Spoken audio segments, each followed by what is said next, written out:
George Orwell, 1984 Part 3. Winston's diaphragm was constricted. He could never see the face of Goldstein without a painful mixture of emotions.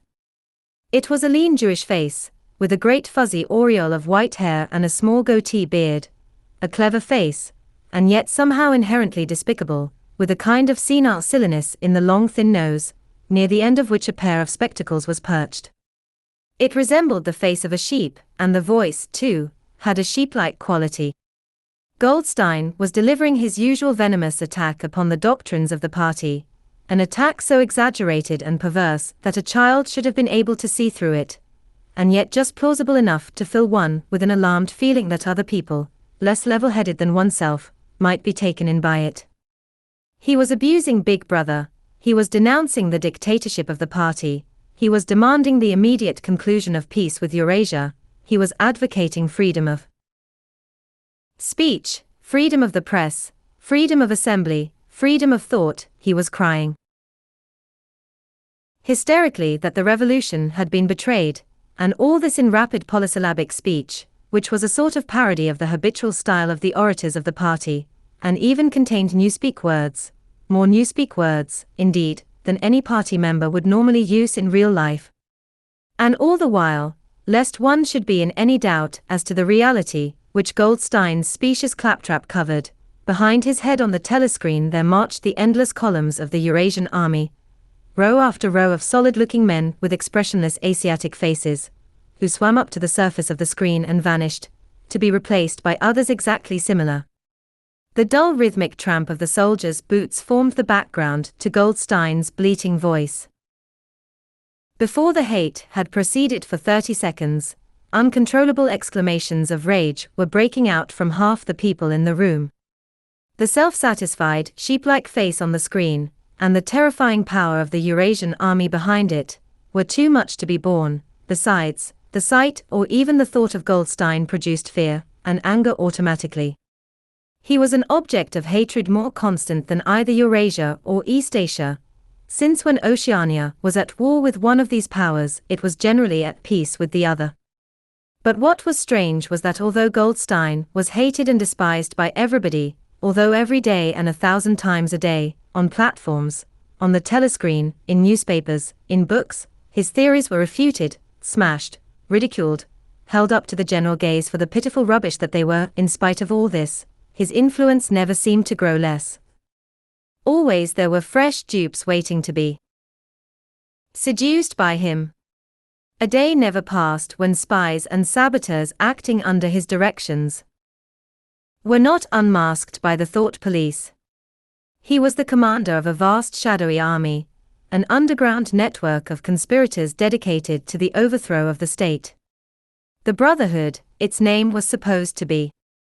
There were also whispered stories of a terrible book, a compendium of all the heresies, of which Goldstein was the author and which circulated clandestinely here and there.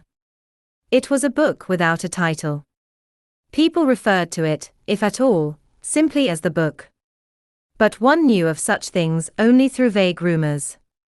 Neither the Brotherhood nor the book was a subject that any ordinary party member would mention if there was a way of avoiding it.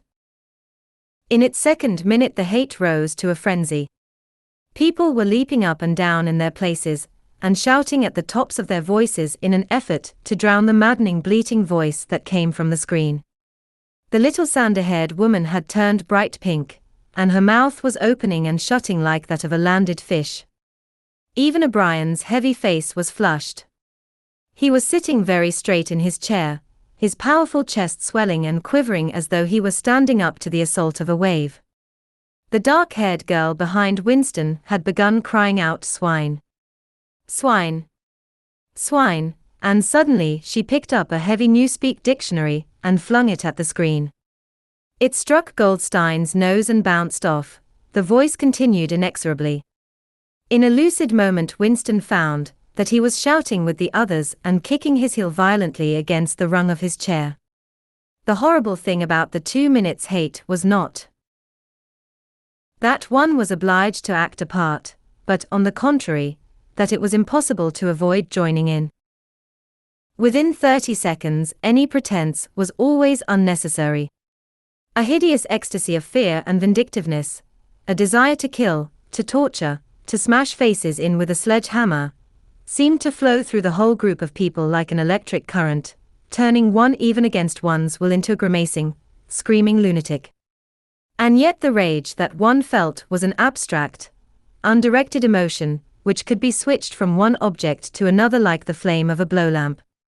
Thus, at one moment Winston's hatred was not turned against Goldstein at all, but on the contrary, against Big Brother, the party, and the thought police, and at such moments his heart went out to the lonely, derided heretic on the screen, sole guardian of truth and sanity in a world of lies. And yet the very next instant he was at one with the people about him, and all that was said of Goldstein seemed to him to be true. At those moments his secret loathing of Big Brother changed into adoration, and Big Brother seemed to tower up, an invincible, fearless protector, standing like a rock against the hordes of Asia, and Goldstein, in spite of his isolation, his helplessness, and the doubt that hung about his very existence, seemed like some sinister enchanter, capable by the mere power of his voice of wrecking the structure of civilization. It was even possible, at moments, to switch one's hatred this way, or that by a voluntary act.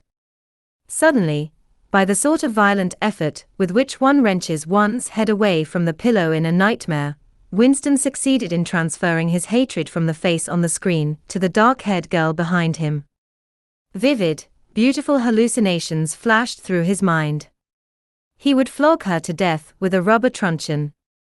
He would tie her naked to a stake and shoot her full of arrows like Saint Sebastian. He would ravish her and cut her throat at the moment of climax. Better than before, moreover, he realized why it was that he hated her. He hated her because she was young and pretty and sexless, because he wanted to go to bed with her and would never do so, because round her sweet supple waist, which seemed to ask you to encircle it with your arm, there was only the odious scarlet sash, aggressive symbol of chastity. The hate rose to its climax. The voice of Goldstein had become an actual sheep's bleat, and for an instant the face changed into that of a sheep. Then the sheep face melted into the figure of a Eurasian soldier, who seemed to be advancing, huge and terrible, his submachine gun roaring, and seeming to spring out of the surface of the screen, so that some of the people in the front row actually flinched backwards in their seats. But in the same moment, drawing a deep sigh of relief from everybody, the hostile figure melted into the face of Big Brother, black-haired, black-mustachioed, full of power and mysterious calm, and so vast that it almost filled up the screen. Nobody heard what Big Brother was saying. It was merely a few words of encouragement, the sort of words that are uttered in the din of battle, not distinguishable individually, but restoring confidence by the fact of being spoken. Then the face of Big Brother faded away again, and instead the three slogans of the party stood out in bold capitals. War is peace, freedom is slavery, ignorance is strength. But the face of Big Brother seemed to persist for several seconds on the screen, as though the impact that it had made on everyone's eyeballs was too vivid to wear off immediately. The little sander-haired woman had flung herself forward over the back of the chair in front of her. With a tremulous murmur that sounded like "My Savior," she extended her arms towards the screen. Then she buried her face in her hands. It was apparent that she was uttering a prayer. At this moment the entire group of people broke into a deep, slow, rhythmical chant of BB, BB. Over and over again, very slowly, with a long pause between the first B and the second, a heavy, murmurous sound, somehow curiously savage, in the background of which one seemed to hear the stamp of naked feet, and the throbbing of tom-toms. For perhaps as much as 30 seconds they kept it up. It was a refrain that was often heard in moments of overwhelming emotion. Partly it was a sort of hymn to the wisdom and majesty of Big Brother, but still more it was an act of self-hypnosis, a deliberate drowning of consciousness, by means of rhythmic noise. Winston's entrails seemed to grow cold. In the 2 minutes' hate he could not help sharing in the general delirium, but this subhuman chanting of BB, BB, always filled him with horror. Of course he chanted with the rest. It was impossible to do otherwise. To dissemble your feelings, to control your face, to do what everyone else was doing, was an instinctive reaction. But there was a space of a couple of seconds, during which the expression of his eyes might conceivably have betrayed him. And it was exactly at this moment that the significant thing happened, if, indeed, it did happen. Momentarily he caught O'Brien's eye. O'Brien had stood up.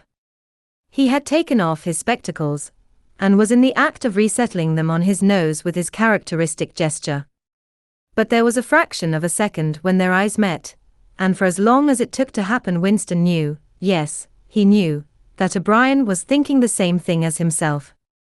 An unmistakable message had passed. It was as though their two minds had opened and the thoughts were flowing from one into the other through their eyes. "I am with you," O'Brien seemed to be saying to him. "I know precisely what you are feeling. I know all about your contempt, your hatred, your disgust. But don't worry, I am on your side." And then the flash of intelligence was gone, and O'Brien's face was as inscrutable as everybody else's.